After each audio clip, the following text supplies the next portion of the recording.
We're back. This is Tell Her Story, and I'm so excited to be here.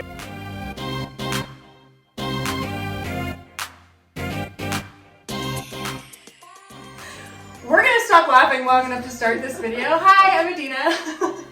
We're having too much fun already. I'm a boudoir photographer in Denver, and I help women see and understand who they truly are so that they can fall in love with themselves and live their life with confidence. It's like my goal.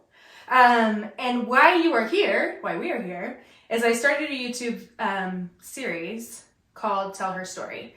And the whole point of this is I have met so many women who have very, very important things to say and to share. And they share it with me, and I feel so lucky and so honored to be a part of their story. And I'm always just wishing that I could connect with them somehow. Actually, I've been like, can I do like blind date, blind friend date? But I'm like, I had this client today that I think you guys would be really good friends. You're for it. Fun. Yeah, help. So instead, we're here. I won't set you up on awkward friendship dates because I think it's really important for Jessica to tell her story and for us to dive into her shoot, which was very, very cool. And I want to brag about it a little bit because it was freaking awesome. Or not. Last year, in my personal life, I always pick a word of the year, and my word was brave. There was just so many things that held me back, a lot of like self-confidence issues, whether in business and personal life and parenting, just all of these different things. And I'm like, I just need to go in and just be brave. And all year I worked on that. And then towards the end of the year, she reached out to me and it's time. Here we go. You want to test that theory? And something that I think I probably a year ago, a year before, would have said no to, I said yes to. And I really think that was because of a year of being brave. So she reached out to me. Everybody's like, what did she ask you to do? Watch out. And really she said that she's a dancer, she has a story to tell, and she wants to do that through this shoot. She knows that I'm a boudoir photographer. She knows that what she saw on the website is not necessarily what she wants, but she also knows that I'm the one to do it. So I said, okay. We'll see. So she texted me back on Instagram, actually. Was there a face? Was there an emoji of like, ooh? Insert nervous emoji. Yeah, exactly. So we did it. So I think after a year of being brave, I was able to show up for her. And now we're here to talk about one of my favorite shoots ever as a photographer, which is a huge deal. I didn't know that. Because I'm old. I've been a photographer for a long time. So why don't you introduce yourself? Do you feel okay doing that? Yes. Okay. I'm the random person sitting next to Adina. Who challenged her to be brave. Go. Like Adina said, I'm a ballroom dancer, and honestly, this shoot was more than just about pictures. And what I've posted in the few images that I've shared is that it was really about telling a story through movement. And that's why when I reached out to her, I said, I'm not wanting the normal boudoir session. I want something that showcases my story, that tells the stories that I'm trying to tell through the movement that I'm doing. So essentially, I'm dancing in front of the camera, and it was one of the most powerful experiences of my life. Dealt a lot with some struggles this year that had kind of rehashed some issues that I've dealt with body image and body dysmorphia through my entire life. I grew up figure skating since I was 2. Switched over to ballroom dancing, so 2 very aesthetically based sports that naturally, if you've been in an aesthetic sport or if you are a female, you know that we're very critical of ourselves, critical of our bodies. And for me, this was a story about some of the experiences that I've been through, but more so about how I plan to overcome them and how I have been overcoming them. And it was just a really cool experience. I left here and literally just sat in my car for like 10 minutes and tried to absorb what had just happened, because there was so much emotion and so many stories that we told through the different outfits that we wore, we were calling them stories. And I'm just so grateful for getting to share a little bit more about it, but she's pretty awesome. It's funny, I think fan. I think I sat in here after you left. I think I sat down and I was like, what just happened? So whatever you were doing in the car, I was probably doing. Yeah, like, we should just FaceTime. Like, are you good? Are you good? I don't know. Are you good? I think I'm good. Oh my gosh.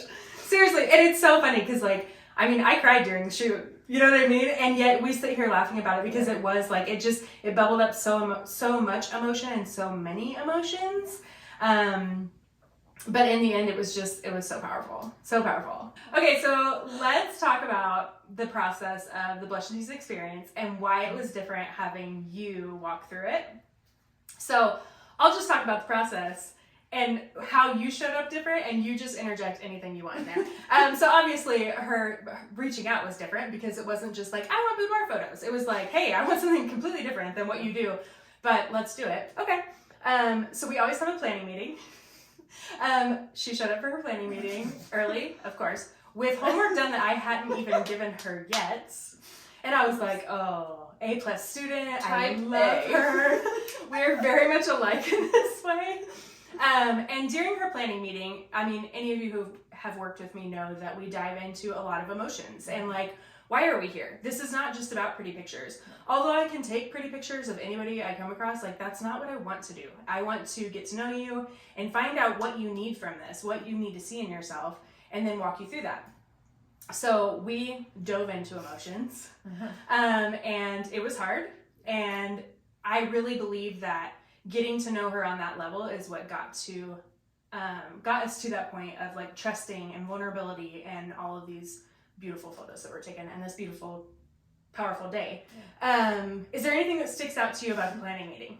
Oh yeah, I have always had my homework done, but I think I put so much energy into the planning of it because I was honestly really nervous for the shoot because I had put it on such a pedestal of like this is what I want to get out of it. And so coming into it, I wanted to have a clear picture as an artist of what am I trying to say. I wanted to have and I'm sure you'll talk about it a little bit, but like she plays music while you're doing your shoot, and I was dancing. So I was like, well, I obviously need to have music that relates to the story that I'm telling. So each story had a different playlist.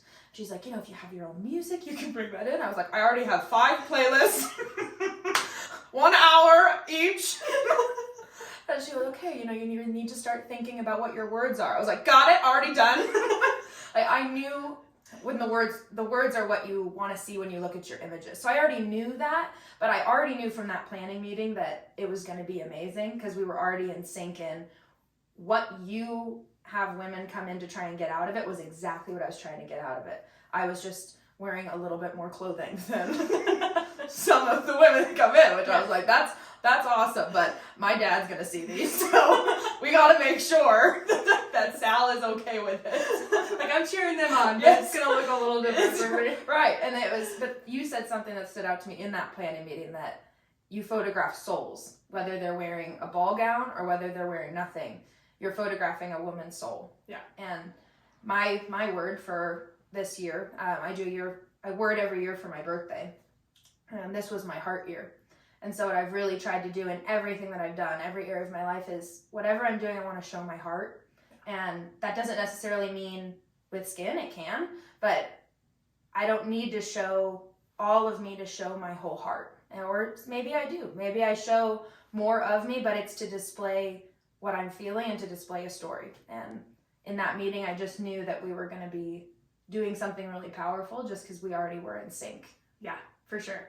Well, and I'm usually walking people through this, like when they're like, oh, I have to pick these words. Oh, I probably won't bring a playlist. Like just and she was just, I was like, did someone give you like hints of what we were going to do? But I really just think it aligned like that. There is a really beautiful thing about being kind of a control freak and also creative. And I haven't met very many people who have both of those. And we were talking about this, attention, right? Because it's like, no, I'm going to have to, I only shoot boudoir. Why would I shoot her? Right. I'm not going to shoot somebody dancing. No, I want to pose them. Yeah. Control freak, right? But then that creative piece of like, no, I want my heart in this, and I want to make something new, and I want to tell her story, and her story is different than every other person I've ever met. So like, dive into it. I remember we talked about her words, and we talked through what it was going to look like, and then I was like, okay, let's talk about outfits. We do 4 to 5 outfits. She goes, great, I have 5 stories to tell. And I was like, oh, or 5 chapters. Is that what it was? 5 chapters. And I was like, okay, 5 chapters.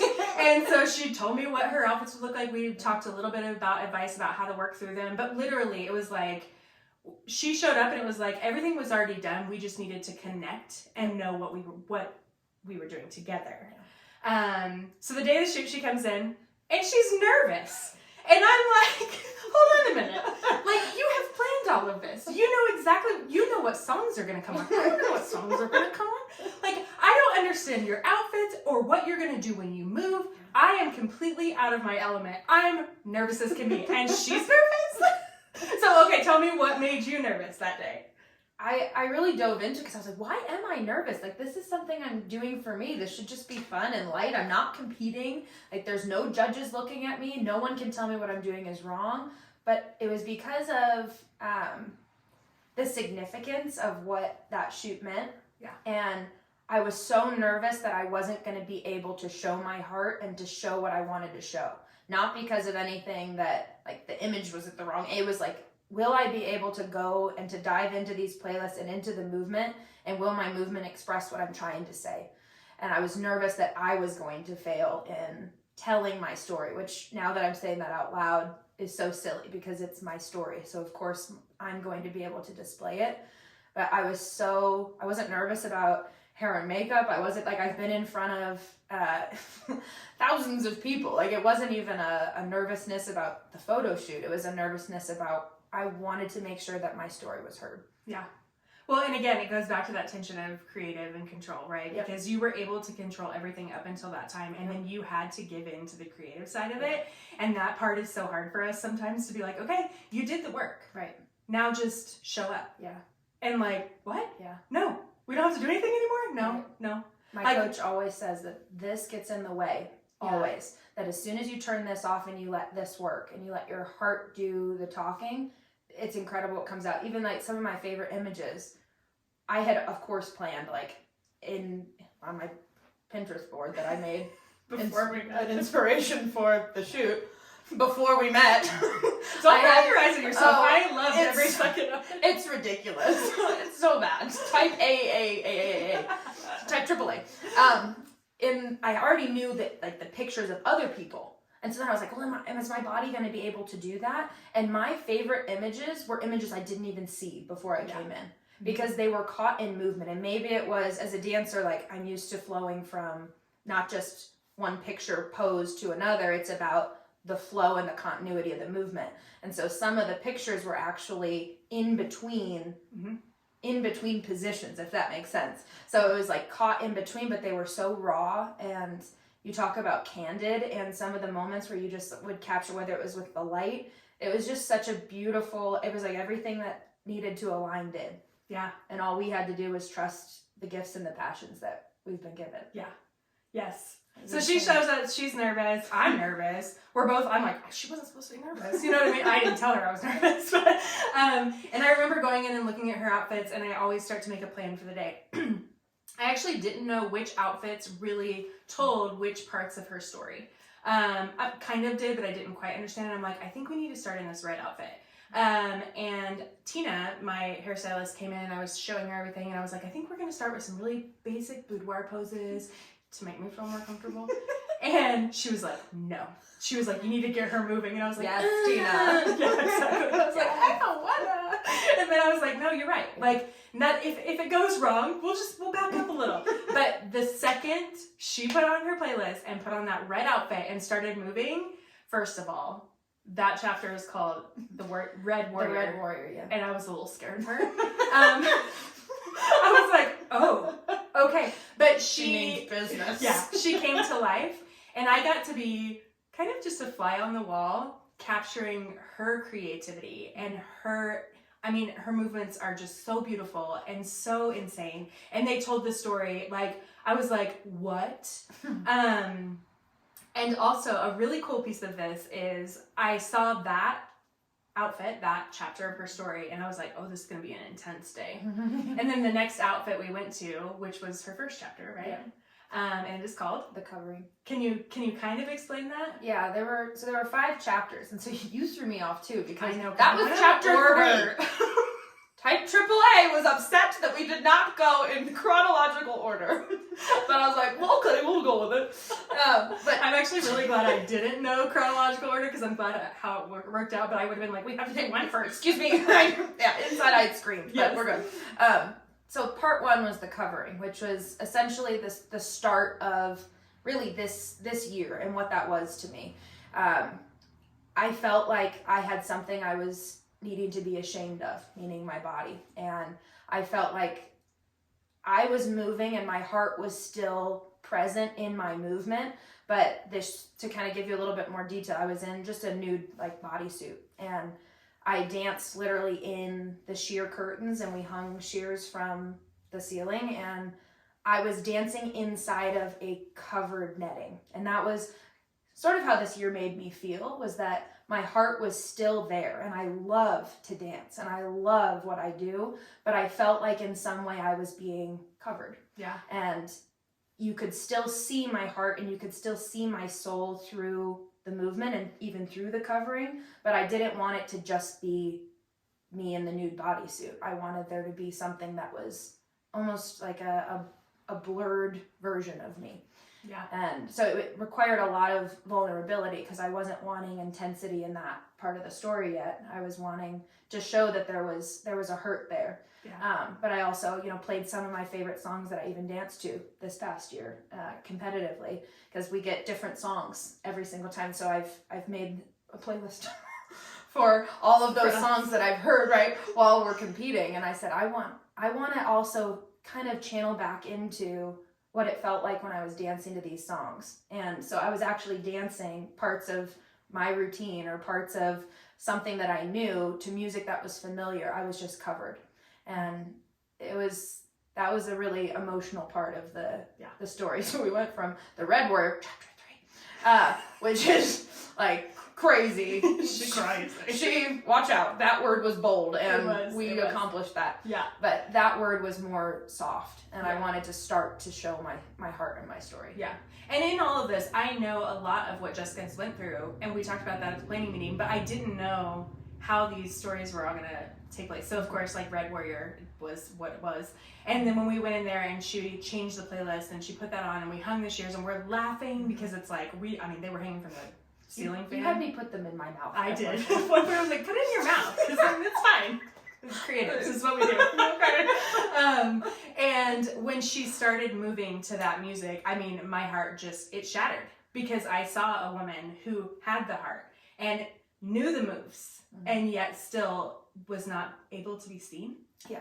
And it was just like all of the emotion. I'm like literally wiping and shooting. And I'm like, don't say anything, because like I want her to keep going and tell this part of her story. It was so beautiful. So that's really the roller coaster of the day, was just going through these emotions. Like I thought, oh, here we go. I'm going to shoot this bold, awesome Red Warrior all day. Oh no, no.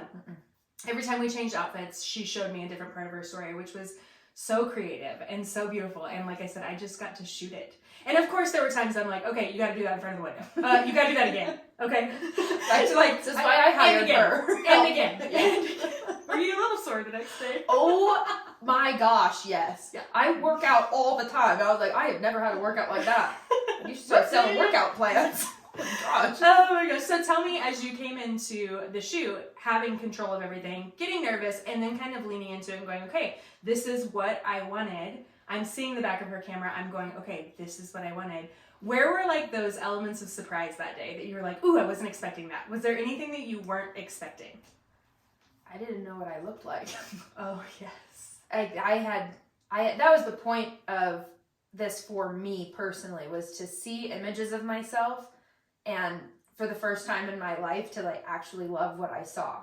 Yeah. And part of one of the chapter 2 of the story, part of why that was so important is because I've dealt with body dysmorphia for so long. And for me personally, body dysmorphia has to do with when I look in a mirror, or even just my perception of myself. And when I would see pictures or I would see videos, I'm like, it doesn't match. Like I would look at pictures from a competition where I was sitting in the hotel room before we went down to the ballroom to compete, and I felt huge and I felt disgusting. And I was recollecting all the things that I ate and all the bad things that I had done, which was eating or not working out as intensely as I should have. And I would see a picture and I'd be like, that's not what I look like. So how much energy I was wasting on this reality that wasn't even real. Right. And so to be able to see images of myself when she would turn the camera and I would look at it, I was like, who's here? Like, who are you? Who are you photographing? Right. And that I think built my confidence. Actually, I liked those moments of actually seeing what I was really looking like. And it made me want to do more of it, as opposed to being the normal dancer or skater. I look at a picture or a video of myself and I'm already analyzing what's wrong and what I need to fix for the next time. And at this shoot, it was nothing like that. It was like I would see these images and be amazed and shocked that is me. Yeah. And that threw me off so much because I was like, what are you talking about? Like, her body is insane. And like, so beautiful. The outfit she picked, everything she was doing. And I was like, what do you mean you're surprised by what you're seeing? Like, are you freaking kidding me? Body dysmorphia sucks. Yeah, exactly. Yeah. Like, it really, to me, was just like so mind-blowing that she was shocked at what she was seeing. And I'm just like, you're crazy. And then I'm like, okay, don't call her crazy. This is an issue. Well, she also is a little crazy. Not. But it is an issue that so many of my clients deal with. And it doesn't matter their shape and their size or their age or anything. It is something that is so hard.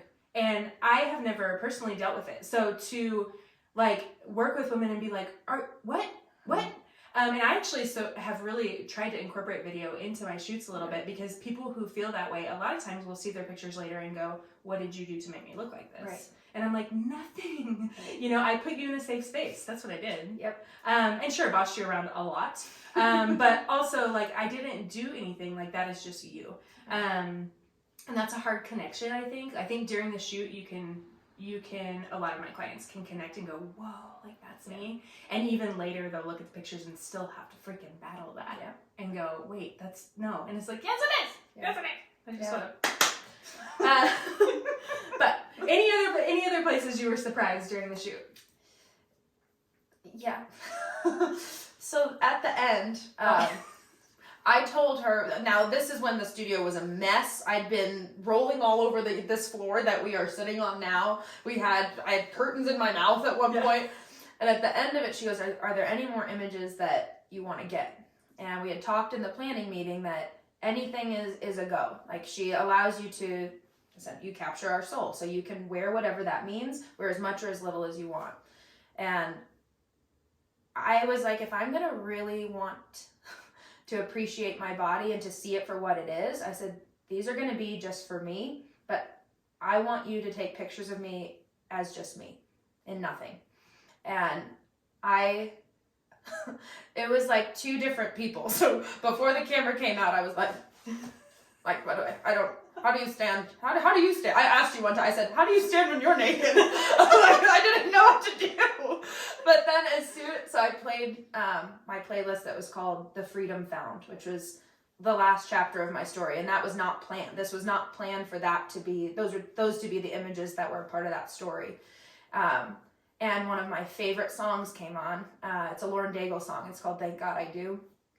And it just has to do with like experiencing the embrace of God. And for me, like, being in my skin, I didn't feel naked in a sexualized way, which is always how I felt I would feel in that type of a situation. I felt like I was just this daughter of God, that he was just surrounding me, and that I was actually, for the first time, like, my skin and my soul touched. And I've never felt that. I think that was probably the most powerful part of the shoot. And they're images that I won't share. They're for me. Yeah. They're my own images that I looked at and I was like, that is me. Yeah. And I saw it through how God would see me. And that was the most important for me, because people are cruel and people are mean, and people in aesthetic industries or performance-based industries are always looking at what you need to fix. And I would like to believe that everyone has good intentions, that coaches, mentors, trainers, that they have good intentions in what they say, but sometimes it's not delivered correctly, or it's not delivered in a way that is powerful, positive, and uplifting. It becomes very degrading. And to be able to see myself and love myself, and to see the masterpiece that God created, and to actually appreciate that, I felt ashamed that I would have been as disrespectful to the vessel that God gave me as I had been. And that has to do with not just how I talk to myself and see myself, but the way I was treating myself, and still sometimes treat myself. So I go back, I try to always bring myself back to that moment in the shoot where I remember just like looking up and the song ended, and you were like, I'm going to take one last picture, and I want your face to just show what this whole day was. And we went from the first picture of when I was first like nervous noodle naked. Yeah. Nervous noodle naked. Yes. And I would explain it. Like it was very nervous. And the last one, there's this light that's in my eyes, and this freedom and this peace and lightness, and I felt completely free. Yeah. Oh, it was so beautiful. It was so beautiful too, because watching you from the beginning, like at the planning meeting, knowing like nudes are not really on the table. Right. It's not something she wants to do. Yeah. Which in one outfit we did do topless because her back is so important to her. So we shot a lot of bareback stuff, and that was very, very important. Yeah. But I wasn't even going to push you. I was like, I mean, we're going to leave it at the end and hope. She's like, I'm like, because you know, she's usually like, get anything else? Weird. Naked. Yeah. All right. Oh my gosh. But then to walk her through that, for her to be like, she has only felt that confidence when she's in a costume, basically, and moving. Yeah. And that is when that confidence can flow out of her, and that's when she can identify with that. And it's like, no. Like, every day, it's in just your skin. Yeah. Yes, you should feel that and feel the power of that. And it was so beautiful. I do wish I could share those, but please. She pushed the you signed like a release for like the images that you're comfortable showing. I think I put no nakies, no nippies. I was like, okay, fine. Okay, fine. I know it's for you, but they're really freaking good, okay? Oh my gosh. Okay, well, let's talk about one more thing, and I just think it's important, again, like the whole purpose of this is to connect women to other women who feel the same way. Mm-hmm. I think especially a lot of times, I'm like the most positive person, right? I'm such an optimist. And so I will only talk about the good things, and it's just not life. Right. Life is not the good things. And I know that from my own life and from sitting across from so many women who have all these stories to tell. Yeah. So let's talk about a little ebb and flow of a few things of like, our life is never going to be 100% full of self-confidence. Yeah. You are not ever going to have this, dancing career that is just full blown to the top. Yeah. I mean, there is an ebb and flow of so many different things. So let's first talk like professionally, going through what you went through and having that ebb of like, this isn't something I have right now. Yeah. But knowing the flow, how did that affect your heart? Dancing is it's how I show my heart. And the conversation I had, I think at the very end of our shoot, was that in movement, I feel like I have this freedom and permission to be sexy. I have this freedom and permission to show my heart and show my emotion, whereas in the real world, I feel like I kind of have to keep that closed and locked up. So right now, I'm a professional ballroom dancer, so I compete professionally as well as with my students and teach. And right now, I'm in an in-between where I'm looking for a new professional partner, and it's been 5 months since I've competed, and for those first couple of months, I'd say up until even just the last couple of weeks, I felt like I had no purpose. And I kept, in all of my prayers, I kept saying, like, give me somewhere to put my heart and give me some way to show my heart. And I didn't feel like I had that outlet. So in the ebb and flow of things, I felt stuck. I feel like I wasn't ebbing and I wasn't flowing. I was stuck and I was just sitting. And this shoot really gave me that chance to pour my creative spirit into something, to move in something that's similar to what I do, but like we were saying, like being brave, something totally out of your comfort zone. It really rescued me during this time to have some way to share my heart. Yeah.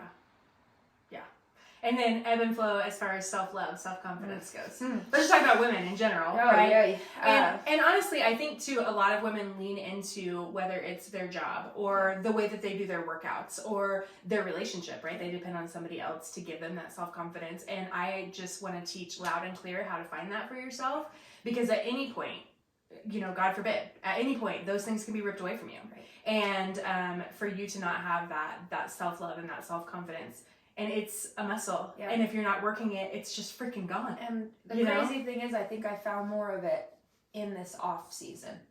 Is I surrounded myself with people and with experiences that built me up, and I was able to heal wounds that I didn't realize I still had that had been reopened. Yeah. And so in a year where I was doing what I love, I was at my lowest in my self-confidence. And now I feel like I'm not necessarily in a situation where I'm doing what I love. I'm not competing at this moment, but I love myself and I love taking care of myself. Yeah. So it's not based on your circumstances that you feel confident. It comes from inside, and it comes from a choice deciding how you want to treat yourself. And one of the things I said after the shoot was, I am the only one that is going to advocate for me, that is going to take care of my skin, that is going to love my skin, that is going to cherish the heart that I have, and to be careful with who I allow have access to it and who I share it with. Yeah. And I think that what I would say to a future daughter that I have, or to women that are watching this, is you have to love yourself first. And as cliche as that sounds, the second you realize the importance and the magnitude and the power behind doing that, you're going to start making decisions for yourself, for your job, for your families, for your day-to-day living that reflect a spirit of love for yourself. Yeah. And an act of self-love goes so much further and will multiply for love for other people. But if you look in the mirror and you hate what you see and you hold that negative bitterness, that's going to reflect in everything that you do. Yeah. And to be able to have this chance, this time to really sit and look at myself in the mirror and see what is really there and to cherish it has been one of the most shaping chapters of my life. Yeah, that's so beautiful. So beautiful. Oh, isn't she amazing? What do you have in your cup? Don't worry, it's just water in my coffee She cup. loves me a little bit too much. I can't be real. No, it is totally real. Well, and that is one of the things that I tell people with confidence is that if you know, so many times we think it's not for anyone else. Like, if I show up confident, I'm cocky. Like, stop. It's not for anyone else. It's for you. But that ripple effect that comes with it is so powerful and so beautiful, and everyone loves you for it.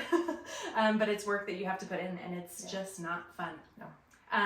So it's like, as fun as my job looks, it's like there are layers that we have to peel back for it to be something that's actually effective and powerful instead of just pretty pictures. Right.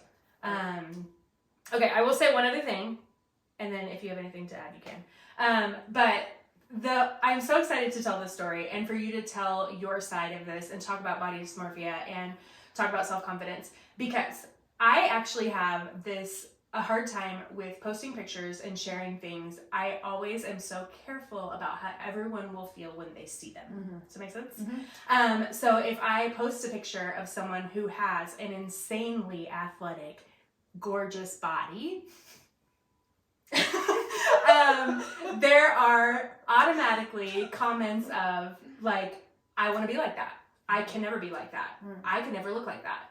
And in that same way that anyone feels that way, if you have that comparison like nature of like being on Instagram or being on social media and being like, well, I can never be that, so then all of a sudden you're beating yourself up, I try to protect that. That being said, every woman has a story to tell. And as much as I want to protect that, I want to tell those stories. And so you rip away all of those feelings of like, I'm not going to protect anybody. I'm just going to we're going to put this out there and be like, someone needs to hear this. So Jessica writes, dances, she's freaking so creative. She already has leaned into these photos and some of the writing she's doing and telling her story. Mainly is this Instagram? Do you have anywhere else that you're... Okay. Instagram has mostly been the platform I've been using. It's my handle is Mancini Meatball. there's a long body dysmorphia story behind that, but I think it's funny, so I kept it. Anyway, no, I've been sharing it on Instagram. I have a lot of the dance community follows me on Facebook, so I have a pro page on there. It's just Jessica Mancini Pro. But yeah, it's been cool especially for other dancers that have reached out to me privately since I've started to release some of these photos and sharing very similar stories. And you said something like about the comparison, and I do it all the time. And frankly, it doesn't matter, because even the picture of the person that you're comparing yourself to, they're looking at that picture and they're microanalyzing everything that they hate about it. Absolutely. So what we have to learn to do is not to see anyone else as this gradient of prettier than, less than, more fit than, less fit. Like, we have to start to look at every single body, even your own, as a special masterpiece that is perfectly engineered for whatever function you're asking it to do. Yeah. And frankly, my athletic build has been one of the biggest things I've received criticism on in my industry. And I won't say biggest, meaning a lot of people have said you need to not look so athletic. It's been a few people. A few very important people. Throughout, since I was 12 years old, all the way up until this year, that have said that something about my form wasn't right. And I then look at pictures of other dancers, look at videos of other dancers, and I obsess over how small their limbs are and how they have these skinny arms. I have arms that you can see muscle definition. And I always believed what the words that were said to me were, that looks manly, that looks inflexible, you dance heavier, you dance more stiff that way. And it's just not true. And I would love for women to go on this journey that I've been on, which is start to celebrate your body for what it does for you, and allow it to take the form that it's going to. Take care of yourself. Like, I feel better when I eat healthy, when I work out, but make it come from an act of self-love, as opposed to I have to restrict my calories and I have to work out to look that way. You have to fuel your body, and you have to be mobile and functional, and whatever form your body takes is beautiful, and you'll be more beautiful for it if you actually recognize it for that beauty. So the comparison game is dangerous, but I think the most dangerous is the analysis of yourself, and that's where the body dysmorphia comes in, that you're so critical of every little square inch of yourself, and it's wrong. And if people could start to see it as beautiful and right, and see it for what they are. Well, and putting the energy, like you said, into the act of loving yourself versus what you want the goal to be. Yeah. Because I will tell you, I have watched many women walk down that path for the wrong reason, and they get to their goal and they're still not happy with what they see. Yep. It's unattainable. And yet I've met with women who are on the road, and because they are happy with what they are doing for themselves, the outcome is just, it's over there. Yeah. Whatever. We'll get there, but look at where we are right now. Yeah. You know what I mean? Whether that's with their heart or their body or their, goals career-wise, it doesn't matter. It's like just putting that work in. Actually, I have a lot of people who are like, I need to lose 30 pounds before I shoot with you. Ooh. And I'm like, okay, first of all, my camera is not going to see the weight you lose. My camera is going to see the love that you have for yourself. So if that means you need to drink your water every day, drink your water every day. Right. And it will show up in the photo. Yep. Yeah, because you did it for you. So that's so important. Is there anything else you want to add? This woman is incredible. I've already started referring all of my friends to you that are saying, like, I want to do something like that. I'm like, here she is, the lady for you. But I want to thank you just for being not just a photographer. Like, you don't just hold a camera and take pictures. This woman dove into my story with me. And I was on vacation after we had done our shoot, and she texted me and asked me to send her the playlist for the songs that I used while we were dancing, taking pictures. And I was like, this woman really cares about my story. And she said, I want to be able to put my headphones in and listen to the music that was playing when these images were shot, to make sure that the images I choose are reflecting the story that you were trying to tell. And I couldn't think of someone better to have done this for me. You're a godsend, and it couldn't have been possible unless the whole team was here. Yeah. So whatever your story is, like, this is one of the most healing and powerful experiences I've ever had. And I would do it 7,000 times over and over again. And I would do it exactly the same way that we did it, because it was raw and it was heart and it was brave. Yeah, it was. And thank you for pushing into me with that too. You know, like, I know that when you heard about me, you opened up my website and you said you still saw it. Like, yeah, sure, you're looking at boudoir pictures, but you're like, no, I still see it. Like, she's the one for me. So thank you for trusting me with that, because like I said, it was as powerful as it was for her. It was powerful for me. Like, just to watch it and get to help tell her story, and also be like the fly on the wall of like, you don't get to control this. You know how bad I wish I could control your chapters and make them different for you? Quadruple A. Yeah. Like, I wish I could rearrange your story, because you don't deserve that, you know? And yet, no, in the hardness and in the beauty, we're going to be there and we're going to feel it, and we're going to tell everybody else that this is life, and that's what we've been through. So thank you for letting me tell your story. Thank you. With my camera and share your nudes. Just kidding. Just so you know, I don't ever pressure you to share your nudes. I'm just kidding. Disclosure. Disclosure. Do like a little caption at the bottom. Everything will be okay. Okay, cool. Well, thank you guys for joining us and for listening wherever you did that. I really hope that Tell Her Story becomes something that almost feels like a podcast. Like, you can just put it on your car and be like, you know, I hear her, I see her. Whether you have a friend that's been through stuff or you just want to cheer her on, go find her on Instagram and cheer her on. She deserves it, and you'll see more of her pictures there. Because otherwise my whole feed would be full of her. I won't do that. But yeah, thank you guys for being here. Thank you. Bye.